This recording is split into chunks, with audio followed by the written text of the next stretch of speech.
You've hit play on the Screen Companion, where we'll help you pick something for movie night.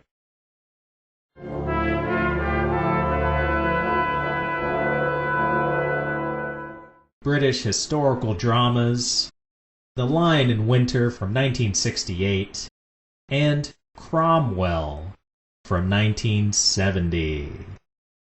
Our first movie, The Lion in Winter, takes place during the Christmas holiday in the year 1183, at a time when the English crown controlled the western half of France. 50-year-old King Henry II is feeling his age and is worried about his legacy. Out of his 3 remaining sons, he favors John, the youngest, though the lad proves feckless at every turn. The second son, warrior Richard, is Queen Eleanor's preference. And wouldn't you know it, the middle son Geoffrey gets no attention and claims to want to be chancellor instead. During the course of the festivities, they'll scheme and insult one another, proving even the most high-born is petty and selfish. Before we dive into the fiction that is The Lion in Winter, I'd like to provide some real historical facts about Henry II. He was born in 1133 and died at the age of 56 in 1189. One facet of his reign was decreasing the power of the Church in England. When he died, there were only 2 sons left, Richard and John. Richard became king and ruled for a decade. Then John took the crown, lost most of England's French territory, including Normandy, and was forced to sign the Magna Carta. For listeners that need history via cinema, King Richard was played by Sean Connery in Robin Hood, Prince of Thieves, and a weak lion played Prince John in Disney's Robin Hood. So John, the UK has a history of royals. How does the monarchy come off in this? Petty. My God. They, did not like each other. How would you characterize King Henry II? Conniving, lying, psychopathic, possibly pedophilic. Yeah. Describe some of the acts they know, or we know as the audience, he's committed that they talk about in the movie.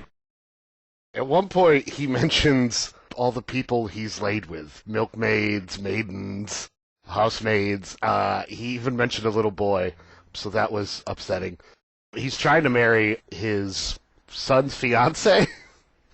She was brought over, it was an arranged marriage, basically. She was part of the deal. She is part of a dowry. Yeah, but it gets creepier than that, because when they got her, how old was she? She was a child. For some reason I want to say 6 or 7. I feel like they gave a number.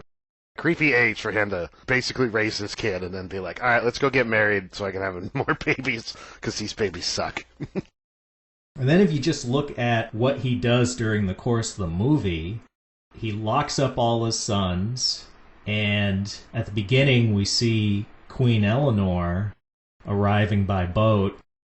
He's had her locked up for X amount of years. Mind you, she did try to raise armies against him, but still, not the nicest way he could handle it. Just exile her. Right? Yeah, send her away. He owns half of France, and she's from there. What feels British about the storytelling or filmmaking to you? It's about a king. That's so British. That's their famous historical figures. It's just kings who are weird. We're going to get into that later, too, I guess. Might just be because it is based on a play, but it felt like a play. It felt like people coming in, having great, not quite soliloquies, Shakespearean-esque, I'm going to say this big speech to the crowd, and then that's my time, thank you. Walk away. What did you think of Katharine Hepburn's accent as Eleanor? I'm just going to chalk that up as to a French lady trying to speak English. It felt like she was channeling the 40s again. Yeah, 100% of, okay, she's doing that 1940s Philadelphia accent. I'm a femme fatale. You, sir, come over here and have a drink with me. Let's get drunk and scheme. I think if you take away the castle and titles, Henry's family behaves like an old British sitcom. The insults are fired like machine guns. Everything they say is cheeky, impertinent, dry. Oh man, John Cleese was alive. He should have been part of this. When did Fawlty Towers even come out? Maybe this was the inspiration for Fawlty Towers. Oh, imagine if John Cleese had played Prince John in this. For a quick second, I thought it was John Cleese. There's your blindness with white faces. You just think they all look alike, don't you? When they're all inbred princes. Did you recognize the actor, though, who played Prince John? No, and I didn't want to look it up because I didn't want to be like, ah! He ended up playing King Arthur in Excalibur. Oh. It's fun to see what regal bearing he has in that movie and how brave he is, because he's King Arthur. Mm-hmm. And in this, he's just such a sniveling little bastard. It's called acting. I want to issue you this challenge right now to see if we can get through this podcast without you mentioning geek parts that actors have played, and without naming their characters those other movies as we talk about these films. You're going to slip up eventually, but let's see how far you get. Because there's the two big ones, and then... But the challenge has been issued, sir, so you will not mention those names. Challenge accepted. We will not bring up any culinary experts or super spies or... I knew somewhere in your notes you probably underlined it 10 times, marked it with highlighter. Oh my god, it's him from this movie and that guy from that movie. I definitely did that with Cromwell. I know you did. But going back a second, you mentioned the fact that it is about royalty feels so British. I'm going to take a guess that you probably have studied British history or know more about British stuff. At least a skosh more than I do. Yeah. Am I wrong in feeling like when they are talking about their history in media, it's not a lot of commoners? It's usually the well-to-do lords and such that get attention? Yes. I wonder if part of that is because whoever was writing history just didn't care to write any big stories about the lonely worker at the mill. They were writing about themselves, and the lonely worker at the mill was illiterate. Did you hear about Nigel? He just saved 20 people from that burning farm. Yes, but how many horses does he own?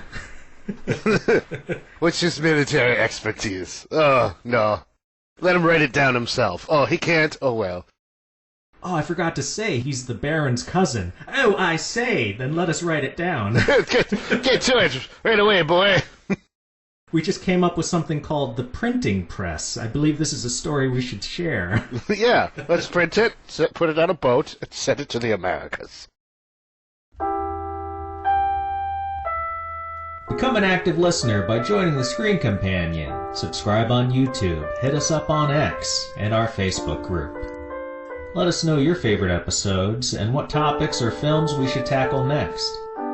Further support the host by buying his novel, Self-Recognition, a futuristic detective story, available on Amazon in print and digital formats.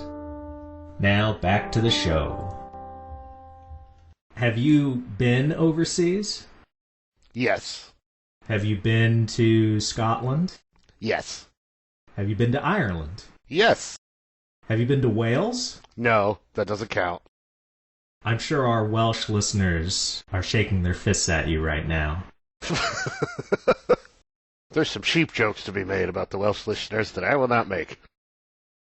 Well, go ahead. They're going to go right over my head. They're busy having sex with the sheep to be listening to the podcast. Oh, see now, I thought that was a joke about Scotsmen. That's the they hate each other. They hate each other. But for some reason, they never all got together and said, you know what? To hell with the English. Does it feel like the British their regions compete more with one another or have more animosity than certain regions of the United States does with each other? Yeah. Yeah, because despite our history, Scotland is currently actively trying to leave the UK. I think Wales wants to, but they don't have the manpower. Ireland tried and lost their northern bit in the process. What was your favorite scene or scene pairing, scene partners in The Lion in Winter?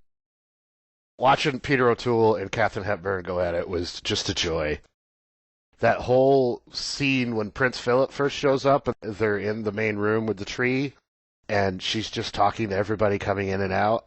I loved it. Right from Prince Philip all the way through. Richard came in, and I want to say the scene ended with Peter O'Toole. She was just so good with everybody. I totally agree. Hepburn and O'Toole, I loved every scene they were in. With so much clever dialogue already between all the characters, seeing her go after Henry was the most fun. Yeah, because the kids didn't have it in them. She'd been doing it a while. Underlying their arguments, it's, oh, Mommy didn't love me, Daddy didn't pay enough attention. But Eleanor of Aquitaine, she's just going for Henry's balls, like every scene. Mm-hmm. My Richard is the next king, not your John. I know you, Henry. I know every twist and bend you've got, and I'll be waiting round each corner for you. Do you truly care who's king? I care because you care so much. Don't fight me, Eleanor. What would you have me do? Give out? Give up? Give in? Give me a little peace. A little? Why so modest? How about eternal peace? Now there's a thought. Murder. That would be the blunt way to talk about it. They couch it in this regal language that you almost have to double check and go, oh yeah, she just really insulted him. There was a lot of venom in this, even though they talk so politely. She even brought Henry a gift, and he's like, oh, it's heavy. Oh, is it my tombstone? Thank you. Besides the dialogue, what do you think is the movie's biggest strength? I thought the set dressing. Because it's England. They can go shoot in a castle. So it's a castle, and it looks great. The castle, it's a lot of stone, but they find ways of jazzing it up. Like when you get tired of seeing them in their chambers, then you see Henry running through this big banquet area, and then there are parts of the castle that just seem to be lined with hay. Yeah, just hay everywhere. There was even a point when he locked the kids up and there was all that hay. I thought he was just going to burn them to death. That would have been something. I think with an ensemble where you have actors like Timothy Dalton and Anthony Hopkins, it's peak drama and entertainment if every character has a backstory with everyone else. That way, when Henry's talking to his bitter son Richard, that's interesting. Henry, alone with King Philip of France, they've got negotiations, and we know that Philip hates Henry for defeating the previous French king. His father, yeah. Because the alternative is to say, I really like Henry and Eleanor, but then if it's a scene with only Eleanor and Geoffrey, I'm bored. I want to fast forward. Nobody likes Geoffrey. I never actually felt that way, did you? No. It is funny that you met, because nobody in this movie likes Geoffrey. I like Geoffrey. Something about him being the underdog where neither parent favored him. He's got to make his own game. So there weren't any pairings that turned you off? Not really. What do you think is The Lion in Winter's biggest flaw? I would say the length. It is just this great, non-stop, this guy has a speech, now this guy has a speech, now she has a speech, and then she has a speech, and everyone has speeches, and they're all so witty and quick, and everything is so layered. It got near exhausting. Man, this has felt forever. I wonder how much time's left in this movie, and I looked, and I think I was 5 minutes in. The way the dialogue and everything is structured, it felt much longer than it was. It was all great, but I agree, it's too much of a good thing. Yeah. It's like eating a really good dinner and then finding out it's part of a 3-course meal. Yeah. And you've already had your fill. It's like, okay, I get that this is really good food, but there is a limit. There's too much. It's a 6-foot party sub. And you didn't invite enough people. Maybe it would have helped more to make the runtime feel less like it's sapping your viewing attention. If they had more scenes like that one that almost felt like out of a French comedy where everybody goes to King Philip's chambers to scheme. I think the order is Geoffrey and John come in first, and then there's a knock at the door, and then it's Richard, and John and Geoffrey are hiding behind one set of curtains. Another knock at the door. Richard is hidden in another spot in the room. Henry comes in, and then they're talking, and then, of course, by the end of the scene, the cat's out of the bag and everybody jumps out of their hiding places. I don't want you here. It's no great pleasure to be here. So the royal corkscrew finds me twisted, does he? I'll go tell your mother, she'll be pleased. She knows she sent me. How completely hers you are. You've had 4 sons. Who do you claim? Not Henry, not my buried brother, not that monument muck, that epic idiot. Why him? Why always him and never me? He was the eldest, he came first. Christ, Henry, is that all? You went with Eleanor. You never called me. You never said my name. I'd have walked, I'd have crawled, I'd have done anything. It's not my fault. I won't be blamed. I only wanted you. No, it's my crown. You want my kingdom. You keep your kingdom. That I will, and I hope it kills you. Thank God I have another son. Thank God for John. And who shall we thank for Geoffrey? You don't think much of me. Much I don't think of you at all. Nurse used to say I had your hands. I might have had more of you. Try seeing me. I haven't Richard's military skill, but he was here betraying you, not I. I haven't John's. God knows what you see in John. And he's betrayed you too. I think I'd ever make you king. You'll make me king because I'm all you've got. I was to be his chancellor. Ask him why. Good enough. For moving John to treason.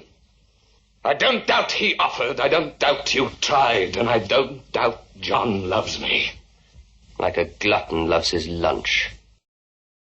And I kept expecting them to out themselves. When Richard started talking shit on Geoffrey and John, I expected them to jump out. Richard outed himself in that scene, didn't he? Yeah, he did. You might say he hid in the closet when Henry came. As clever as the dialogue is, man, there are some emotional moments where you just see them get gutted. There's like 10 moments where people look like they're at their emotional lowest. That scene with Richard, he had a bit of a history with King Philip, a couple of hunting trips, just the two of them. Mm-hmm. When Richard says, "You love me," and Philip goes, "I do not." Just the look on Richard's face. Anthony Hopkins, of all people, too. Yeah, to see a younger Anthony Hopkins, and he's playing vulnerable like that, that's not Hannibal Lecter. No, you said it. Not me. It's okay when I do it. It's part of my analysis. Okay, that's fair. We'll go back to like when the movie opens, and the first thing we see of Richard is Crazy Eyes about to murder a fellow knight that he was having a friendly competition with. Yeah. I don't think if he wasn't interrupted in that moment, I think he would have gone ahead and killed the guy. Cut his head off, and then had the Christmas dinner with the family. Yeah, he had some crazy eyes there. He's sweating. It's like, murder. I think they all had murder in their eyes at one point. They all definitely had murder in their eyes. Aw, family. I think the biggest flaw of the movie, while I didn't hate any of the characters, the weakest link is Henry's concubine. Any scenes with her, I think they could have been excised so that the runtime might have been under 2 hours. The way she was written, too, she just felt, halfway through the movie, I feel like us as the audience is like, clearly he's now lying about this, this, and that, but she kept believing him about everything. because she was guileless. When you have all those vipers, it feels extra weird to have one rabbit in the scene with them. Oh, no, they're not going to eat me. Because the audience knows whatever scene she's in, whatever argument she gets into, she's outclassed. They're always going to overpower her with words. Yeah. As a non-British viewer, do you feel like you learned anything about Henry II through this movie? I definitely learned that his kid died, the would-be Henry III. They called him Henry the Young.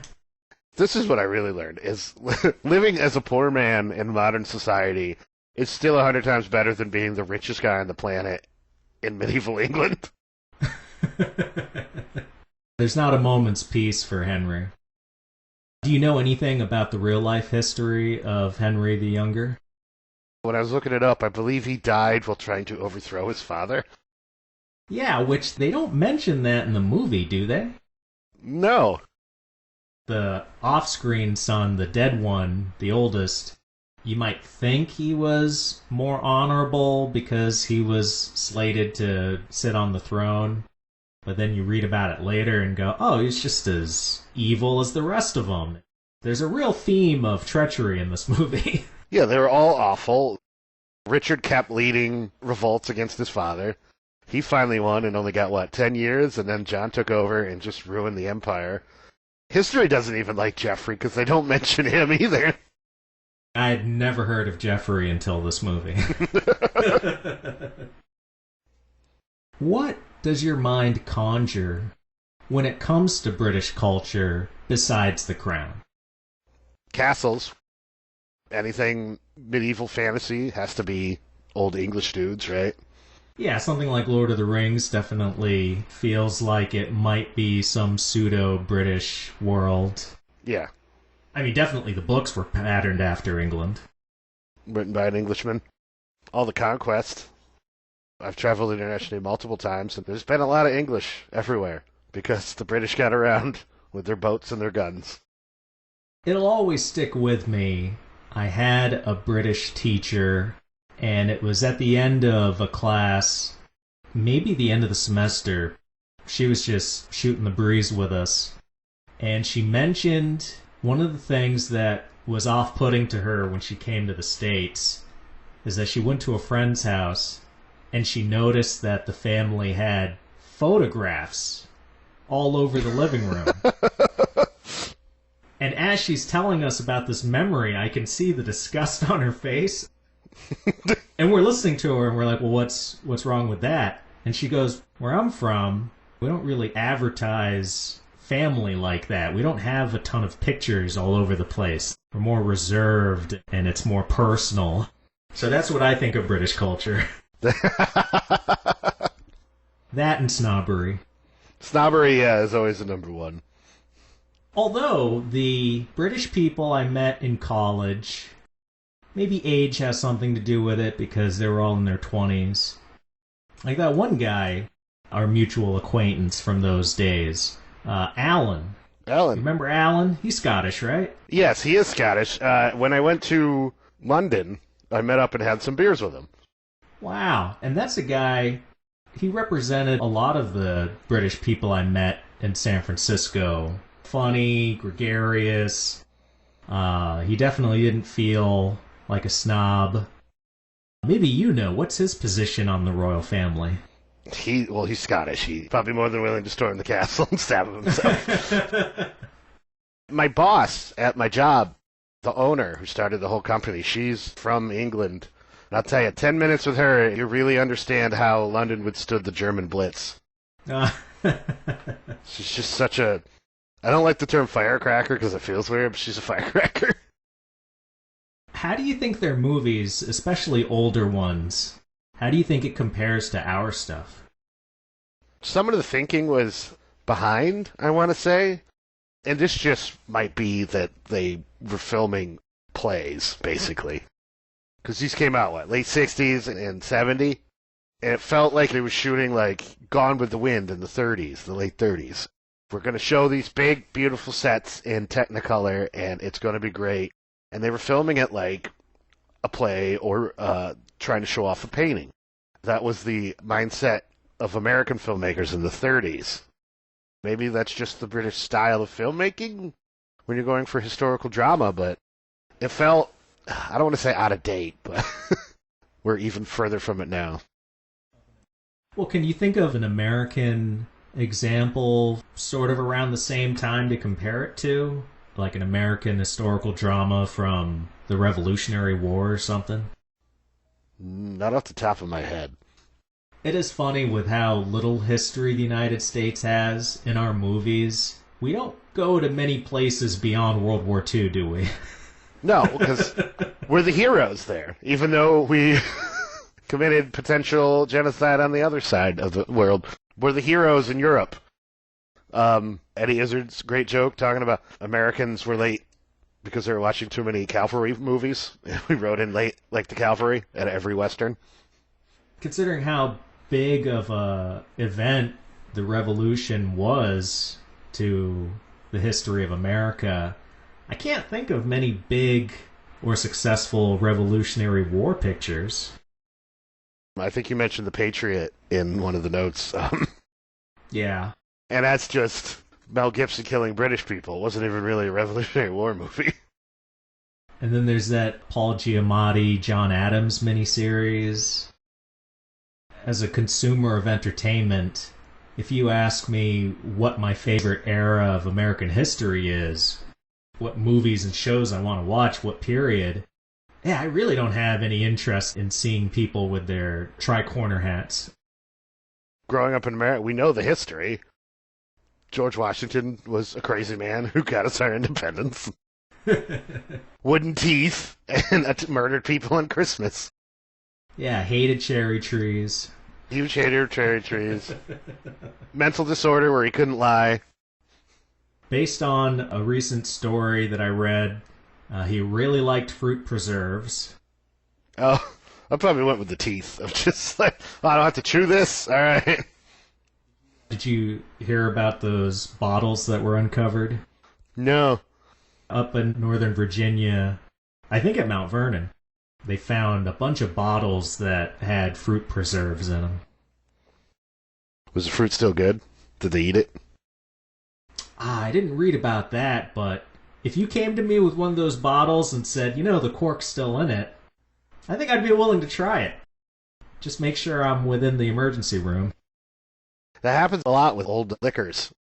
We found Napoleon's sunken ship, and these bottles are still corked. Let's get drunk. I did one time, off of eBay, I got some old Vietnam War rations. So I did eat like a 60-year-old cracker. It tasted fine. Wow. Yeah.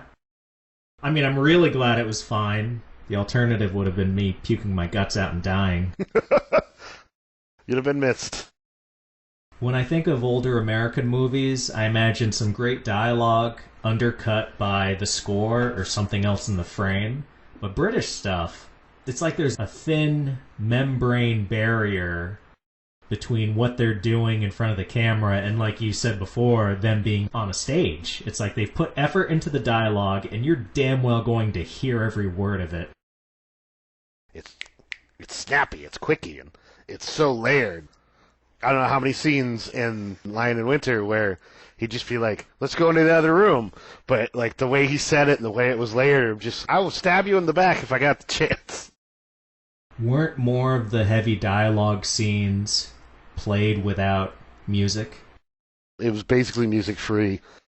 Going back, it's like 1930s American filmmaking of, like you said, thin veil between stage and film. When you're doing it really well, like these actors were, I don't want to hear music because, especially now in modern movie making, it feels like such a cheat to play really sad, sappy music while somebody's pouring their heart out. It's like, I get it. Let me invest in the character. I don't need you to tell me I should be sad right now. Yeah, I believe that was mentioned in film. I want to say it was mentioned by, your British teacher was Julie Oxendale. It was. Ha! Yes, I had her I also. forgot her name, and you remembered it for me. Thank you, sir. She had a really good point about, let the scene be sad, don't make the music decide how people should feel. If you've watched as many movies as I have, I've grown to resent music like that when it's used that way, and I think it actually puts me on guard more, and I think it makes it harder for the actors to connect with me in the scene because I hear that stupid music playing. I already want to go against it. Now you're going to work harder to make me feel something because I already feel like you're trying to screw with my emotions. Yeah. So how do you feel about royalty as a subgenre of drama? I like it. It works because royalty, there's always so much more going on. You look at this one, he wants better kids.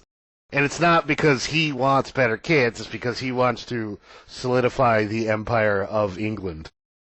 So there's always more going on in a royalty drama than, I guess, a regular drama. If you get a true example of the subgenre, to your point, it's not going to be a simple movie. All the examples I can think of, there's a bunch of backbiting, political maneuvering, whether it's an action movie with a king in it or political machinations.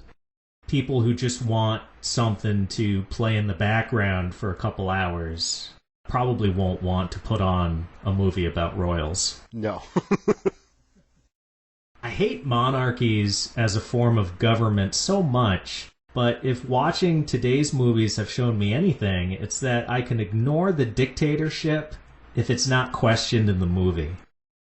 I liked watching Henry II because you don't have the issue of democracy coming up for many of his subjects. In a world where everyone loves the king, I go, well, I guess a king is better than a representative democracy. Any form of government is easily corrupted. It smooths over the issue so much in The Lion in Winter. As much as they hate Henry II, everybody recognizes his authority. Absolute. Not once does anybody in the movie go, why do you get to make the decisions? Because life's so crappy, they have no choice but to believe in a god, and he's running around telling, well, God made me king, I was born into it.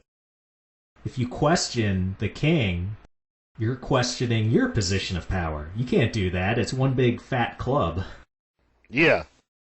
Because obviously, all the sons want Henry to proclaim them his successor. The weight of his words won't be as important if they're going around questioning his ability to do that at every turn in front of commoners. But as we'll see in the next film, the moment anyone brings up how crooked a monarchy is, I want to go on a king hunt, and whatever royalty is in the story I want to pose. Off with his head, cleave that noggin. Yes, yeah, they say that all the time. Cleave that noggin! Cut it right off. That brings us nicely to Cromwell. About Oliver Cromwell, a Puritan living in the mid-17th century who thinks Parliament is important and that the monarchy should have checks and balances. King Charles, however, disagrees, leading to an English civil war. Like any political body, Cromwell is besieged by corrupt members of Parliament and wavering resolve to force the king to terms. But Cromwell will not be derailed from his purpose. He wants an England free of tyrants. And as they say about 20 to 30 times in the movie, he beseeches everybody to do the right thing. As much as I liked the characters and I thought the dialogue was good, not as good as Lion in Winter, but still pretty good, about halfway in the movie I was rolling my eyes at the 30th, I beseech you. Because everything was so legal process. I have the floor now, listen to me. If the movie is a window into that period of time, do you think they researched it? Was it kind of like the That's What She Said of the 17th century? I hope so. Every time someone made an innuendo, like, I beseech you. Parents are admonishing their kids. Stop saying beseech so much, damn it. Use other words. There's more words. It's the English language. There's at least 17 more words in it. I can't, Mummy. I beseech you to understand that. Mummy, I beseech you for ice cream for dessert. So, the real history the movie is based on, we've got Oliver Cromwell. He was the Lord Protector for only 5 years during a gap in control by the British monarchy. Cromwell seized power through military force and was basically a king, but Lord Protector sounds better. And the actor Richard Harris, who, as Cromwell loathes royalty, played no less than 4 monarchs himself, including Marcus Aurelius in Gladiator. Ooh. Please, give us a few more facts. Well, he was a maniac. Try not to spit into the microphone. Cromwell! You're actually recording from his grave. And I'm peeing on it as we speak. He was a staunch Protestant. This was after Henry VIII decided that it was better to start a new church than get a divorce every 5 minutes. As ruler of also Ireland at the time, who were all Catholics, he said, no, we're all Protestants now. And they're like, we're not giving that up. But Cromwell was a staunch Protestant and felt that King Charles I's job was to enforce the Church of England Protestantism. Cromwell spent a lot of time in Ireland murdering Catholics because of how strongly he felt about the Church of England. Especially as Lord Protector. He went on a near-genocidal campaign. What the official history website I found said, near-genocidal. Ooh, that would have been a nice sequel to this movie. From what I read, it was in the movie, but this movie came out during what Ireland calls the Troubles, of when Northern Ireland was splitting. Oh, yeah. Yeah, the IRA was getting big, and there was carbine, and everything was just bad. So they had to cut out a bunch of him killing Irish people. Oh, man. Don't take this as the wrong way, audience, but I would have liked to see that. Oh, we're going to take that the wrong way. Because I think they almost deify Cromwell in this movie if you don't like royals. Yeah, exactly. We'll get to the complaints. Where did you look up some of your information? A lot of this was when I was forced to take an Irish culture class by my grandparents. In preparation for this talk, whenever I do these little segments about history, I do not use Wikipedia as my main source. So when I was thinking, where am I going to go for this stuff? I was like, oh, well, it's only fitting I go to the Britannica. I'm curious what Britannica had to say about him. It was all very diplomatic.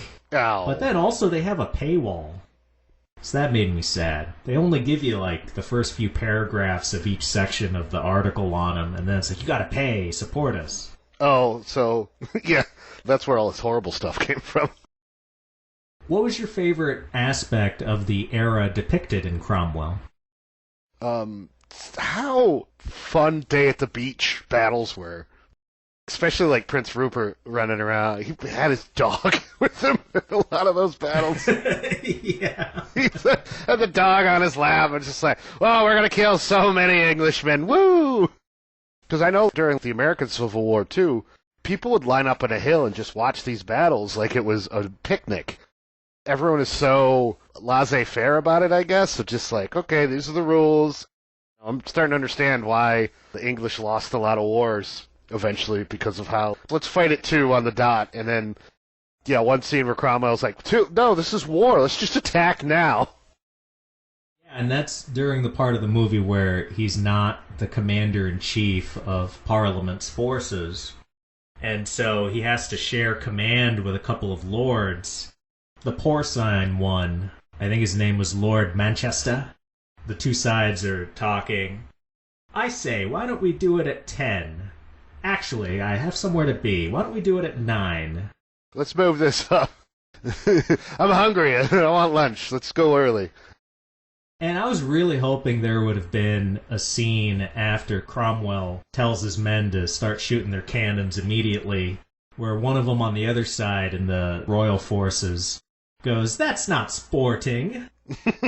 We agreed to 9. How dare he? He has no honor on this battlefield." The audacity. Oh man, I really enjoyed how there was no CGI on that battlefield. Oh yeah, they were killing real extras. I just kept thinking about the choreography. I've been an extra in a couple of things, and luckily it was as simple as me sitting on a park bench. But if you're an extra on a battlefield where there's horses and pikes, I should have looked up some behind the scenes footage. Maybe the second unit director going, okay, fellas, everybody on your marks, remember your letters. All the A's are going to have pikes. All the B's are going to get stabbed by the pikes. I'll let you guys figure it out amongst yourselves where you're going to get stabbed.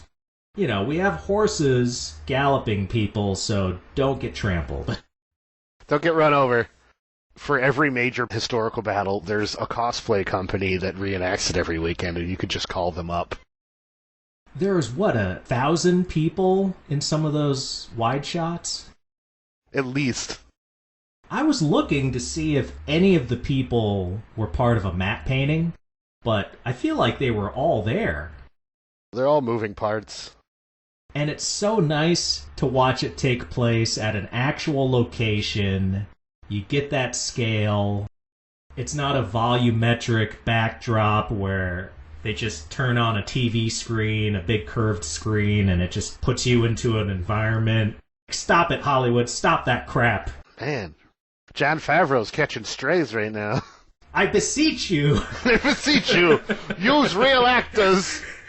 Use real actors, real props, and real environments. How hard is that? No wonder movies suck now and you can't get people into theaters. Furthermore, I move. Because really, is there any wonder video games dominate entertainment? Because what I just described, not having real actors, real props, real horses on set, real locations, if it's all CGI or most of it, doesn't that just go into the strengths of a video game? And so then why would you watch a movie when you can play a video game? One of the reasons Star Wars still looks good is because it's all practical effect. It's there. I don't know about my favorite aspect of that era in the movie, but I can tell you my least favorite, which is the silly pilgrim-looking hats. Oh my god. Pilgrims. Pilgrims everywhere. They were Puritans, so they all looked alike. And the terrible military garb they were wearing on the battlefield, all the frilly stuff and feather caps, that's not pragmatic in a fight. No. One of the outfits looks like the Pittsburgh Steelers throwback jerseys. I sent you the jersey, and you're like, what the hell is this? Yeah, because I do not know anything about the sports. Yeah. You have to explain it to me. I'm like your senile older uncle. Yeah. What are the Steelers? What's Pittsburgh? What's Pat? I've never heard of this Pittsburgh. How does King Charles come off in this? He almost stutters. Oh, definitely that was part of the performance.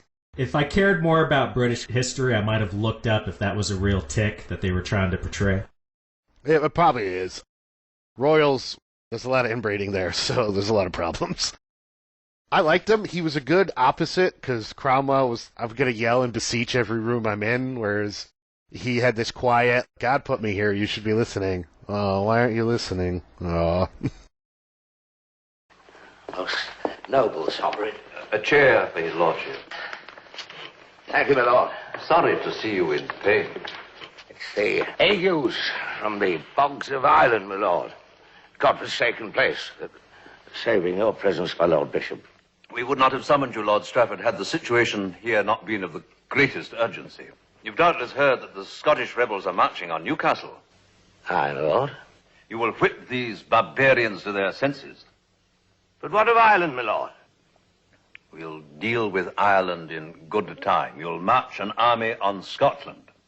Army? What army?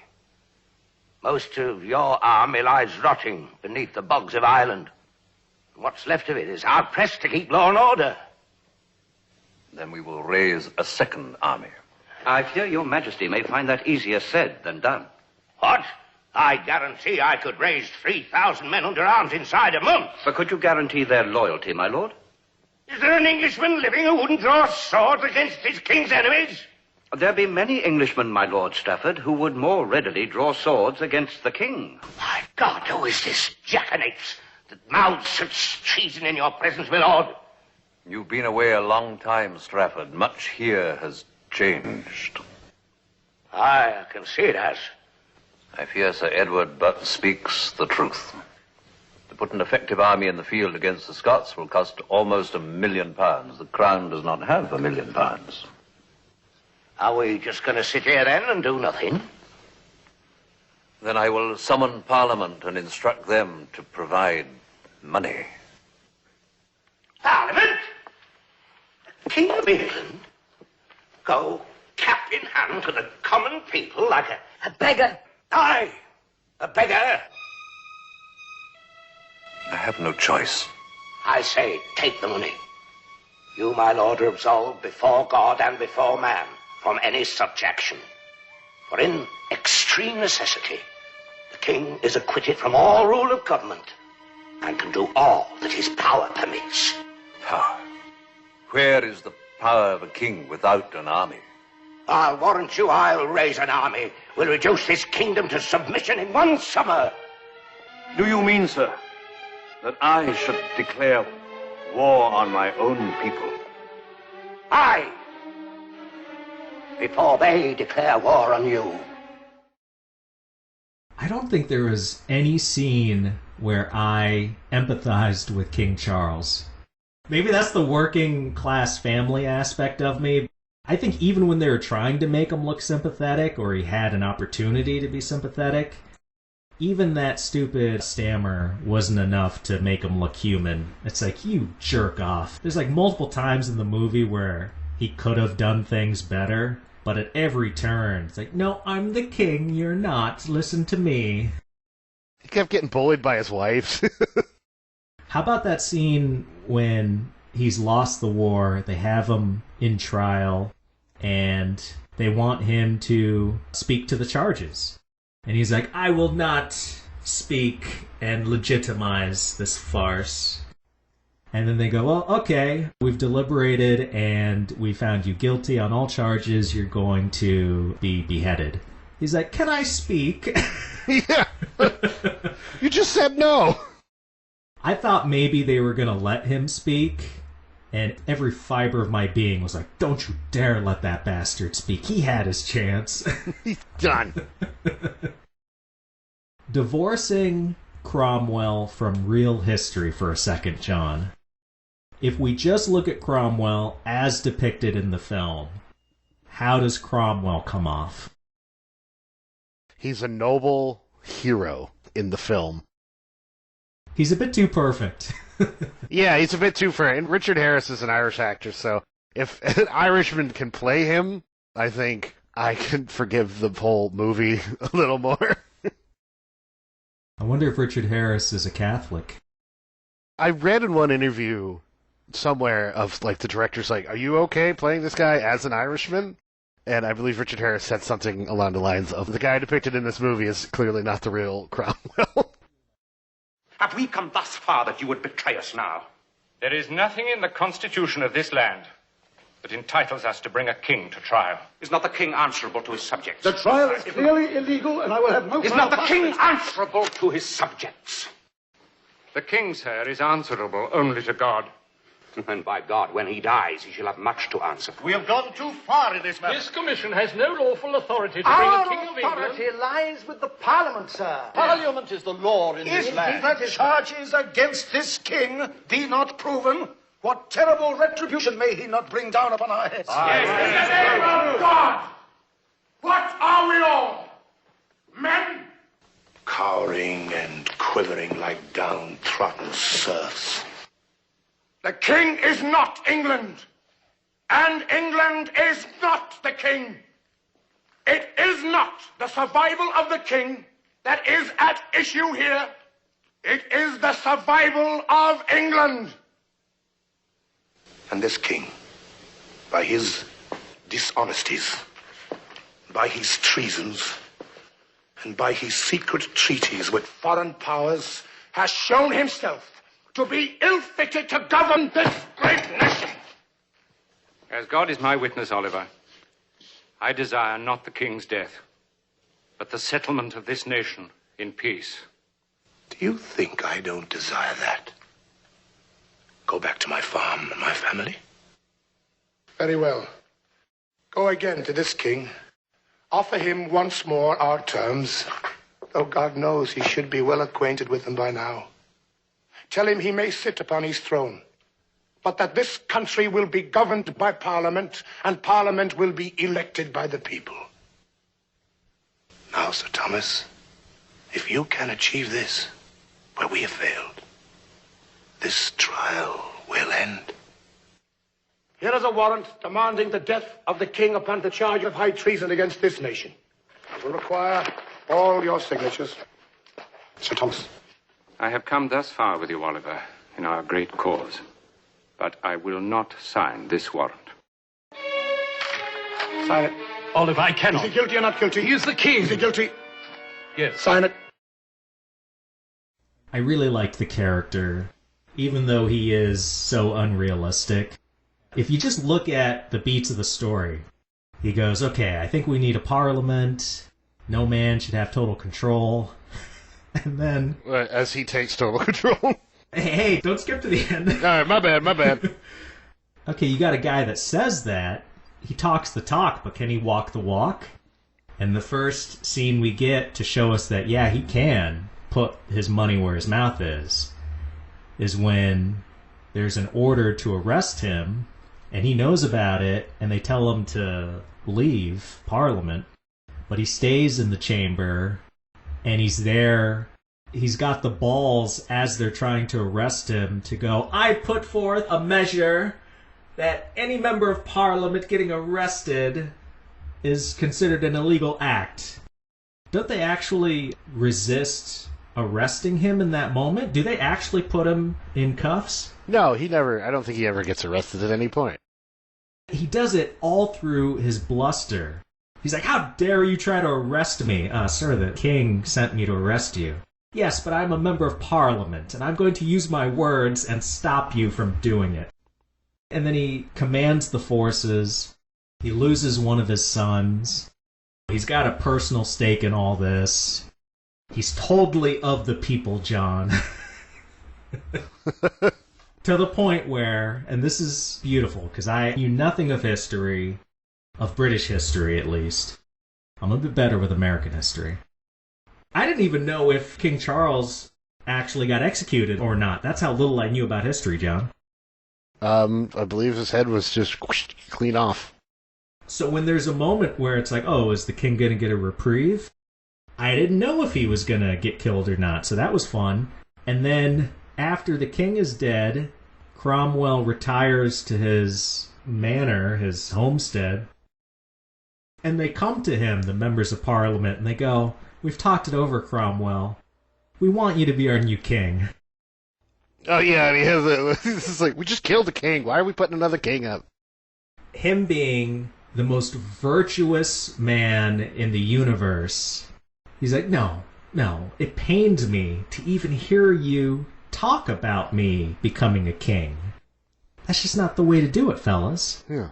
And then a few scenes go by, and he storms into Parliament for like the 5th time. You frickin' fat cats. You, Lord Manchester. You bastard. None of you guys have held any formal elections. You've pilfered left and right, making rules that benefit you. You know, which is nothing like modern day politics, right? No, we're above that. But he goes, you guys suck so hard. And did you notice that it was a time jump of like 6 years? Yeah. I've given you 6 years, and you've done nothing. I am taking over now. But the way he does it, the way the movie portrays it, he's like, I really didn't want it to come to this. But all right, I'll be the Lord Protector, and I'll make all the rules. But I'm still not a king. This heavy burden. All right, invade Ireland. Like, if you're going to have a character that ultimately becomes a super hypocrite, I think this movie, the beats of his story, It's like the best you could do it to try to make him sympathetic and to like him, even after he becomes what he just fought so hard to prevent. Don't take it too seriously, folks. This is like top propaganda. Just storming a capital with the military was against his own will. He had to do it. What feels British about the storytelling or filmmaking in this one? Every time I've seen congressional bodies portrayed, if you watch American history stuff that has Congress in it, there's like more of a decorum to it, I guess. Every time they show British Parliament in anything, it's literally just a room full of yelling men, and you have no idea what's going on, and then somehow a law is passed where it's illegal to be a blonde hair or something like that. Wait, what just happened? You watch Mr. Smith Goes to Washington, they yell at each other, but you kind of know what's going on. Versus British Parliament, there's a lot of dudes in there, and they're all very upset. Once a year, a video comes out where like, fist fight erupted in Parliament. For me, I found what made this movie so British. There's so much flat, almost natural lighting. Like, there aren't really any deep shadows. None of the images really pop. Yeah, it's like they were trying to light a painting in front of you. Yeah, I guess that's all right for the tone they were going for. The way they lit it, it feels so much like, well, we're just going to show you everything in the frame. We'll make actors prominent by having them closer to the camera, but otherwise, if you didn't have the actors doing what they're doing, a lot of the time I felt like I don't really know where I would be looking in this frame. It's all lit the same way. I see everything, every chair, every painting on the wall. Where am I supposed to look? What was your favorite scene? That arrest scene you mentioned earlier, the way he just stands strong, well, he sits strong, and then throws out it's now illegal for you to arrest me. I'm the best. The way he holds his ground there, and I'm a big fan of his son, Jared Harris, and so it was fun to just be like, this is where Jared got all the coolness from. Guys our age, right? Richard Harris was only Caesar in Gladiator, and then he was Dumbledore for a little while before he unfortunately passed away. Real-time history of watching Richard Harris is like, he's this cool, he's this reserved old guy. So it was fun going back and seeing, there's that fire that him and Jared both have. Richard Harris does Righteous Indignation so well. The dozen rants he goes on, I feel like he varied them enough to keep it engaging. Like, he modulates. He'll yell, but then it'll quiet for a moment. His body language will shift. My favorite scene, one of his early rants, when he's at a church service and he sees a gold crucifix and gold candlesticks on the altar. And he just loses his crap, and he goes up there in the middle of the sermon and starts knocking everything down. Almighty God, look down upon this thy house, and we thy humble servants. Grant us the spirit of thy grace, through Jesus Christ our Lord. Amen. Who has done this? Answer me. Who has done this? An edict, squire, from the Archbishop himself, and by order of the King. By order of the King? Is the Church of England not a Protestant church? Would the King turn the house of God into a Roman temple? Mr. Cromwell, I beseech you. Does the King think that God can be bought with gold, trinkets, and gilded rubbish? I know only that I have been instructed. Has this King forgotten the Reformation? Mr. Cromwell, away with it. Popish, idolaters! Did the Lord not say unto Moses, thou shalt not make unto thyself any graven image? Now bow down to them. Has this King forgotten the Spanish Inquisition? Is the Roman Catholic Church to have a seat in Westminster? He's really just saying, preacher, remove all this bling. How dare you put this bling here? Yeah, what are we, Romans? Get this out of here. I think it would have been a better extension of that scene if he went to the father and started, like, checking his pockets, seeing if he had gold necklaces on or rings or something. Break his finger, taking the ring off. Give me that. How dare you come in here all blinged up? We're Protestants. We don't even use salt. So that's almost a strange byproduct where the dialogue is so strong in both movies that they don't allow for any physicality, and I wish there was a little bit. You gotta get the take right, and you can't get out of frame. I almost feel like I know the answer to this, but I'll ask it anyway. What's the film Cromwell's biggest flaw?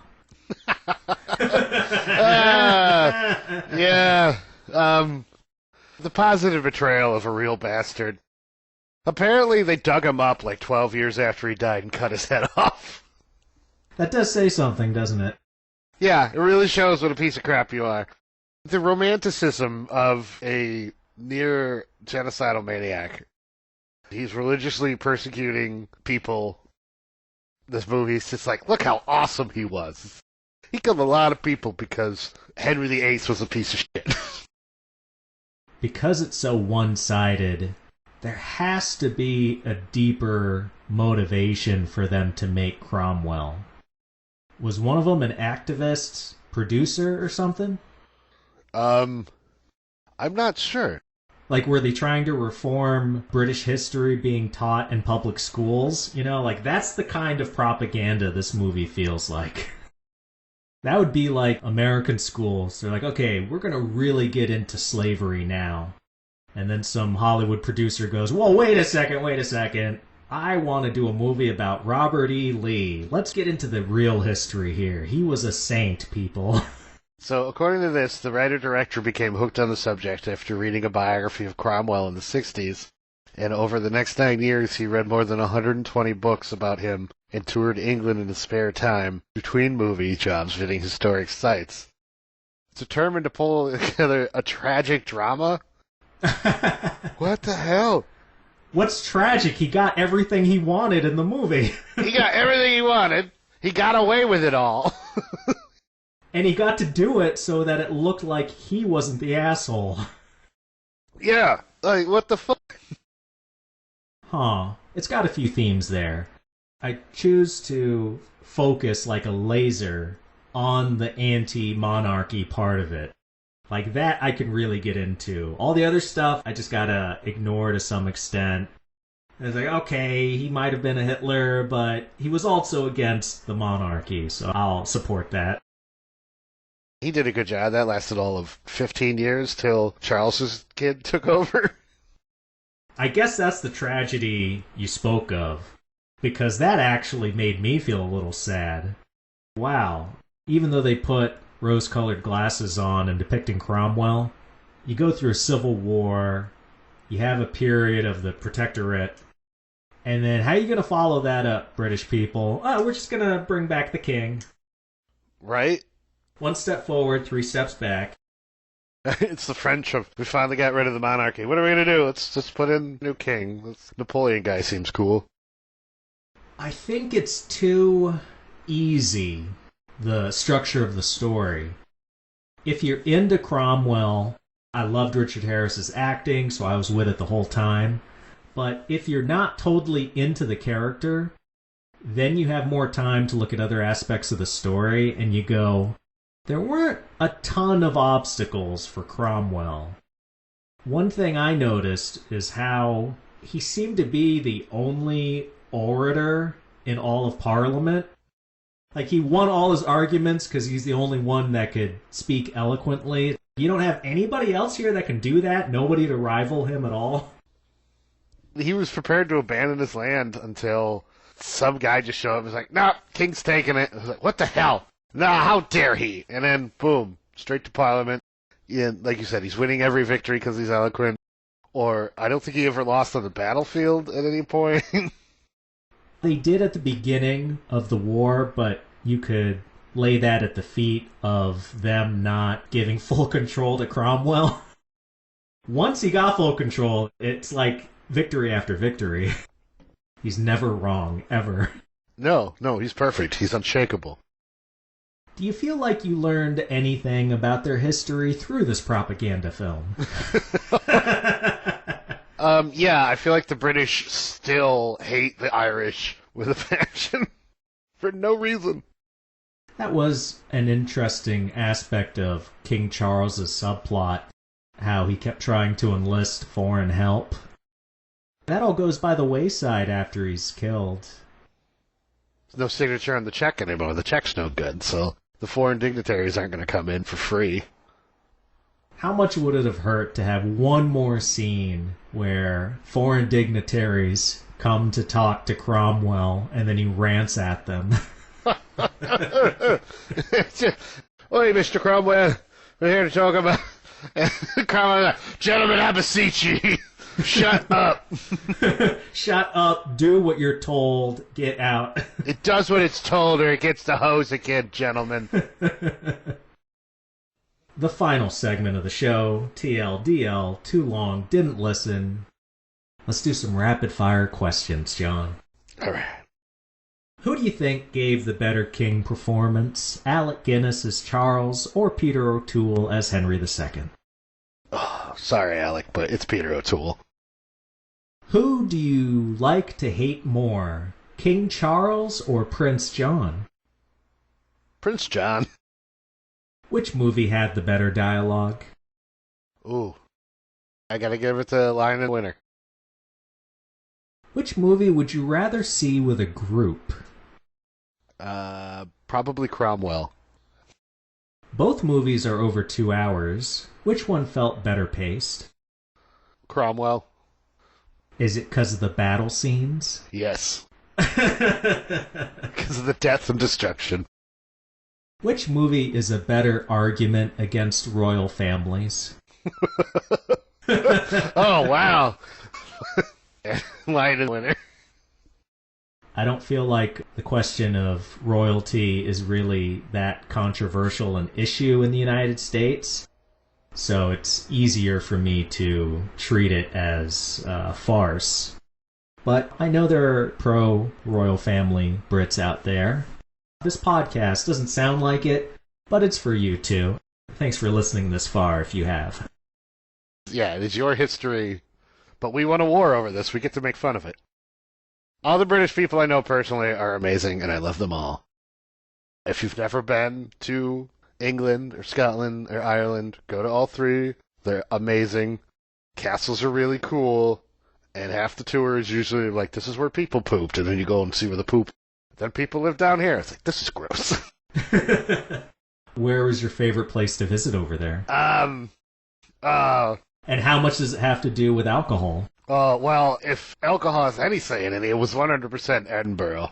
Every bartender was an expert. You could sit down, I want to try anything, and they'd give you a shot of something, and they'd know the whole history, and it would be an amazing scotch. It was so good. And then, not too far from there is Doune Castle, which is where they shot Monty Python and the Holy Grail. Oh, yeah. You can do tours of that, and it's great. Don't make fun of me, John. Is Scotch named because it's made by Scotsmen? There's more to it than that, but yes. The primary thing is it's got to come from Scotland, just like bourbon has to come from Bourbon County in the south. I forget where Bourbon County is, but that's American.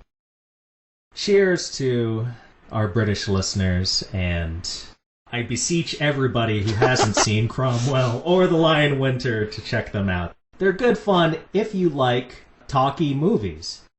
If the idea of two people in a room talking holds no interest for you at all, then I guess I would say stay as far away from these movies as possible. You will hate these films if you know you don't like movies where people talk most of the time.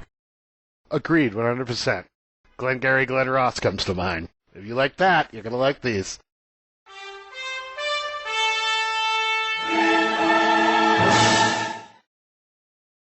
You've reached the end of this episode of The Screen Companion. Thank you for listening.